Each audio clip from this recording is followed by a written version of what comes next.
Hello everybody, welcome to Kat's Corner, where today we are discussing Chain of Iron by Cassandra Clare. I literally finished this book yesterday, so I'm on top of filming, but am I on top of editing and uploading?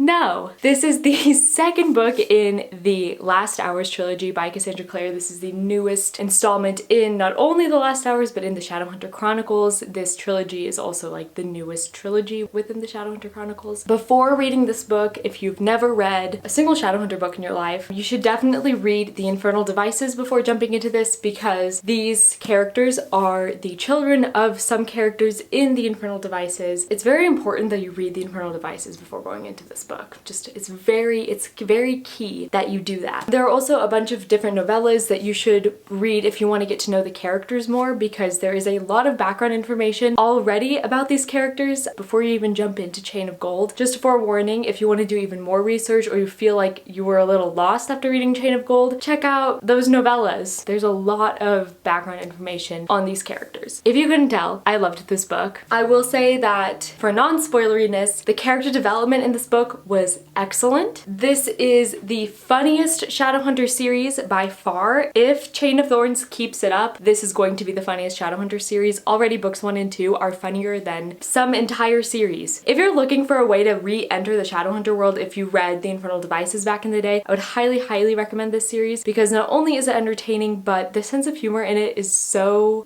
great. Like, I laughed out loud several times while reading this book, which I honestly haven't done with a Cassandra Clare book. I honestly can't remember if I've ever laughed out loud while reading a Cassandra Clare book, but this book definitely made me do that. I will say that this book was definitely slow at times, and I got a little bit of flashbacks from when I read Lord of Shadows the first time, because when I read Lord of Shadows the first time, I remember like sitting through it and being like, this is kind of boring, nothing really happens, and then the ending happened and it blew me away, and that's kind of what happened here. It was definitely very slow at times. The audiobook though is amazing and it helped me get through it. I would highly recommend the audiobook for this series.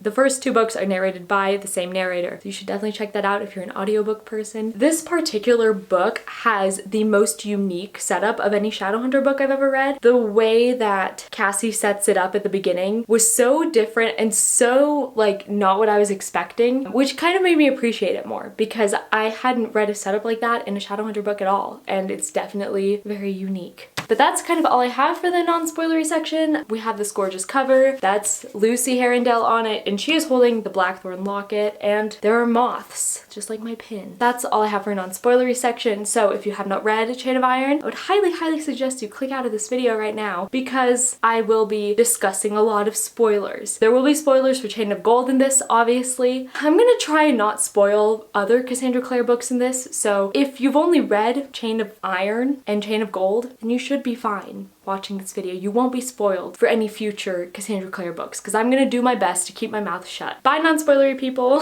Alrighty, y'all, let's get down to it, because I have to go to work soon, and I definitely should not be filming this video as I'm getting ready for work. Reading this book took me about a month to read, but to be fair, I did take a 2-week break where I didn't read it, so it really took me probably about 2.5 weeks to read. In comparison, Chain of Gold took me about 2 weeks to read. So I read this book fairly quickly, I would say, even though on Goodreads it technically says it took me like from March 8th to April 8th. Today is April 9th. Happy Fearless Day, everyone. There's something about this series in particular that is just so nostalgic, and I can't really put my finger on why. I've had the same feeling while I was reading Chain of Gold. At the time, I thought it was because I was rereading The Dark Artifices at the same time, and so I thought like, oh, this is just another like entry into the Shadowhunter world, and I feel so welcome and so at home. But I haven't read a Shadowhunter book since last summer. Entering this world again was just so comforting, and I've only felt that feeling with this series, and I don't really know what it is about it. I literally remember the moment I started listening to the audiobook. I was going on a walk and I had finished another audiobook, so I decided, let's just download Chain of Iron right now. Let's get into it. And I literally felt so comforted listening to that murder in the prologue. I'm not even kidding. I don't know what's wrong with me, okay? I don't know why I just got so much serotonin from listening to a murderer kill an innocent human being, but here I am. I absolutely love loved the cold open with Lucy and Grace. That's what I call it in my head. I call it the cold open because it really read like an SNL cold open. It was so well done. So well done. I loved that we were just thrown right back into it. It was so great. I just love being thrown into a Shadowhunter book at the end of the day. Before I get any further in talking spoilers, I will say that I had two theories going into this book. One I had going into it, another one kind of came in halfway through, and then nothing came out of either theory. I was incorrect, and this once again proves that I just don't have any brain cells because I'm not very good at theorizing things. The first theory I had was Malcolm Fade was the murderer. I stuck with this theory up until about halfway through the book. I thought for the longest time, like, Malcolm Fade is the murderer. I literally thought it was Malcolm Fade, like, no joke. And I spent the first half of the book absolutely demolishing Malcolm Fade, absolutely like hating his guts because I thought he was the murderer. He wasn't.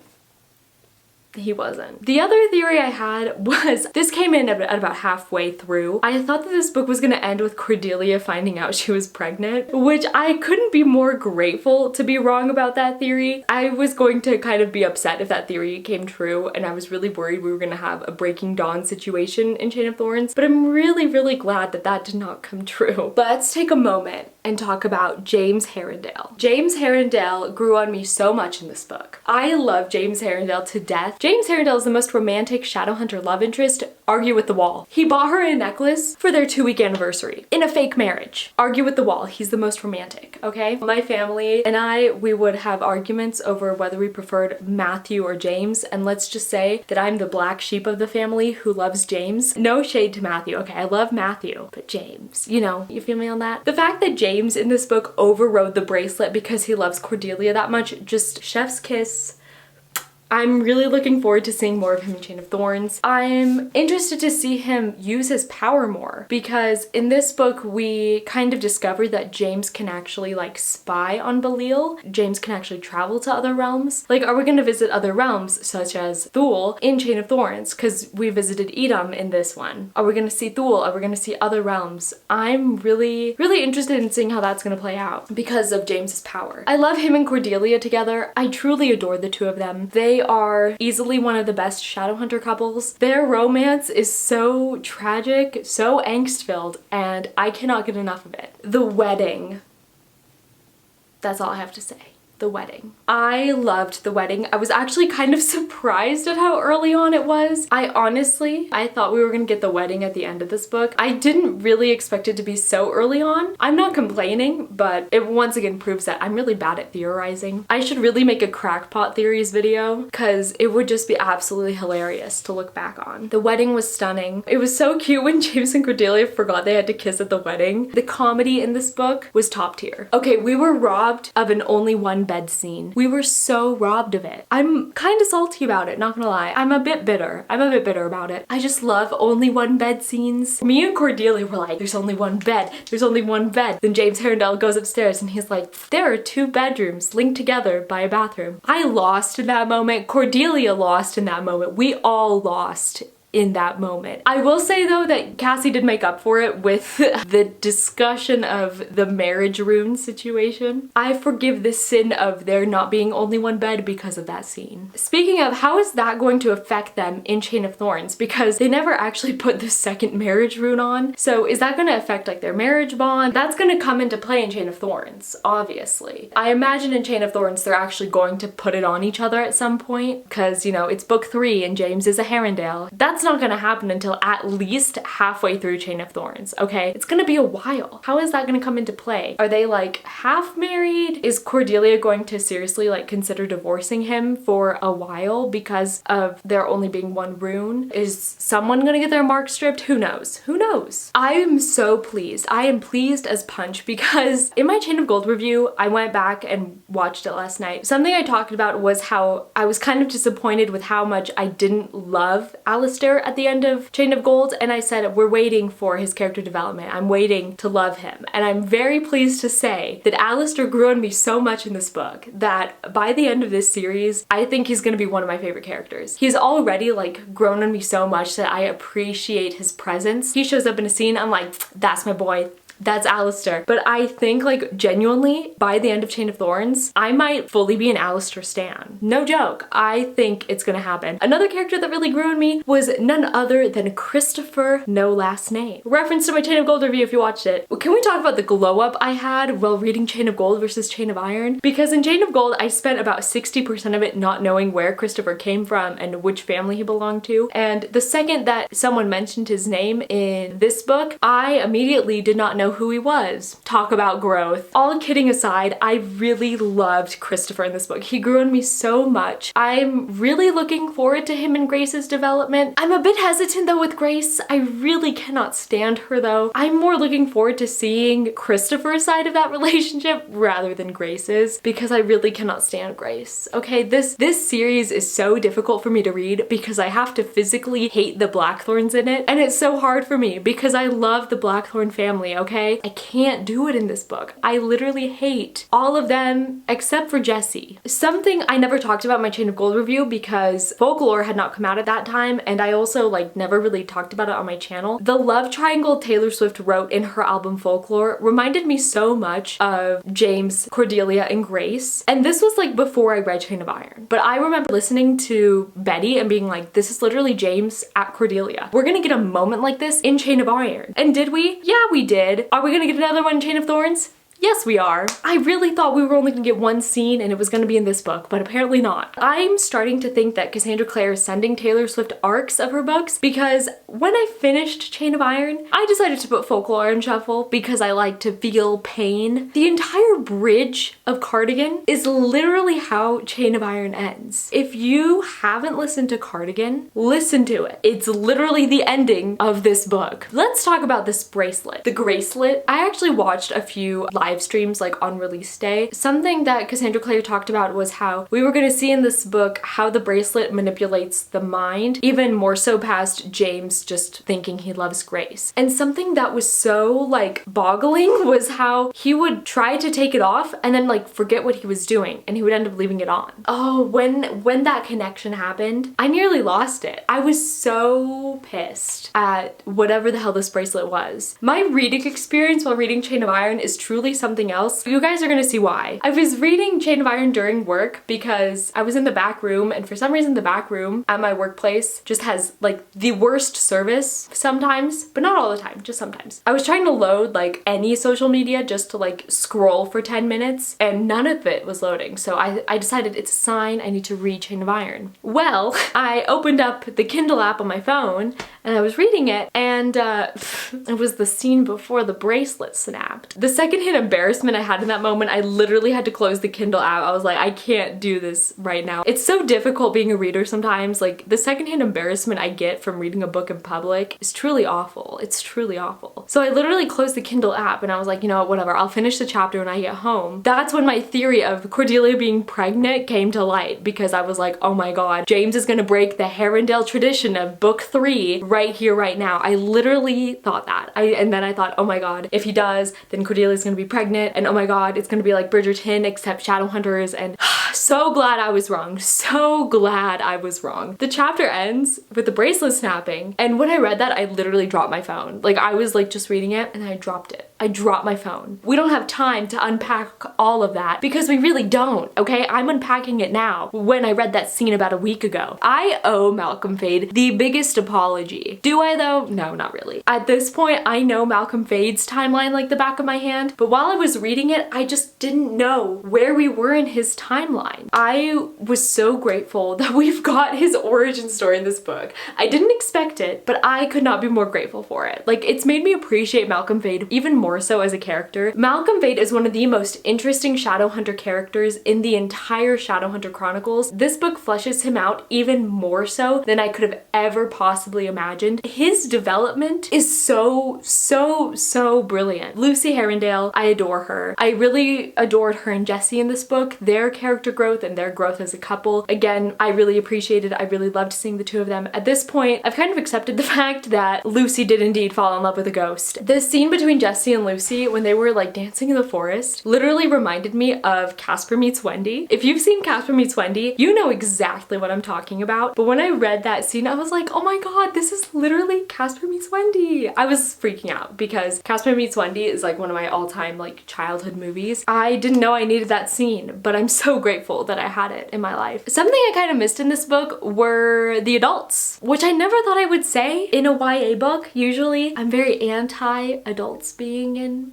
young adult books, just because like they don't really add anything to the story, and a lot of times they're placed in and then they're just kind of useless and then they're there, and like the author has to keep the adults in the story for absolutely no reason. I was kind of sad we didn't get a whole lot of like Will and Tessa in this book. I really missed them in this book, and Magnus too. Freaking Magnus, I missed him. The scenes with Will were iconic as usual. Will has become more iconic with age, and his sense of humor has truly aged like wine. Let's talk about Magnus for a minute. So I was really worried in this book that Magnus was like not going to be present at all like he is in other Shadowhunter books. I was really worried that this was going to be like, uh-oh, Magnus is off on his own adventure. We're not going to see him. It ended up being true, but we got fake Magnus. And I'll take fake Magnus. I will.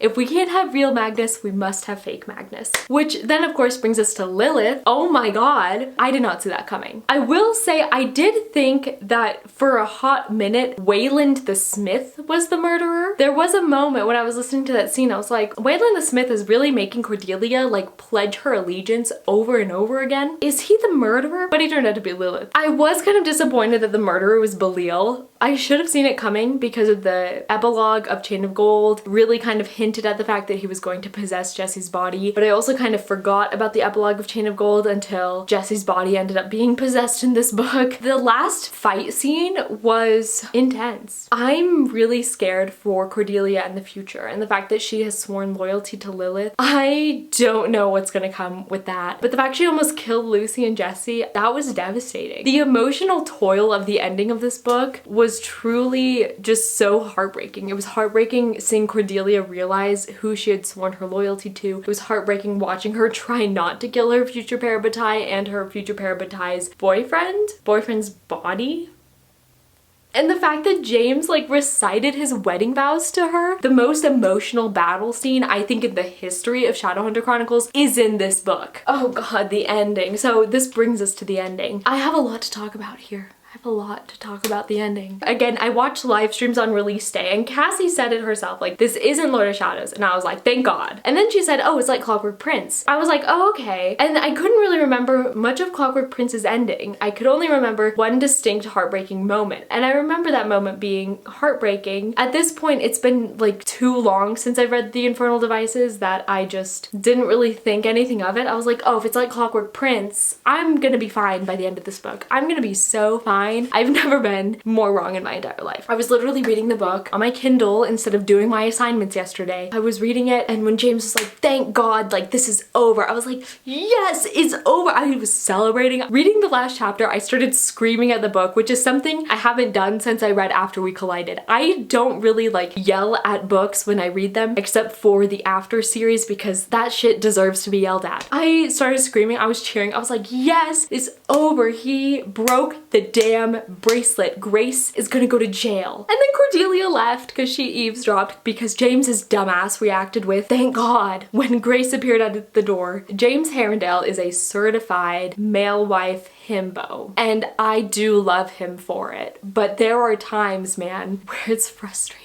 And then it ends with Cordelia and Matthew running to Paris, and James is at the train station holding the letter. It's literally like Sad Beautiful Tragic by Taylor Swift, and it's so tragic. When Matthew declared his love for Cordelia, I screamed. I wish I had filmed myself reading that last chapter because I literally like started swearing at the book. So after I finished the book, I was just in so much emotional pain. And then later that night, my sister finished it, and because she loves Matthew, she was like, woohoo! they're off to Paris. And then me being the James stan was literally like him, standing heartbroken, holding a letter by the train station because words, how little they mean when you're a little too late. Cassie posted artwork of the ending scene a month before the book came out. This is like Taylor Swift level unhinged. I should have seen the ending coming based off of the fact that she posted that artwork, but I didn't. Also, a lot of people are speculating whether or not it's real Magnus at the end of the book. I think it's real Magnus based off of what he says to James, because fake Magnus did have a lot of out of character moments that should have been red flags. Like, it was kind of weird for him to say like, you have one, you only need three to Belial. That was kind of like weird of Magnus to say, but I truly believe it was real Magnus at the end of Chain of Iron. This could either age like milk or like wine.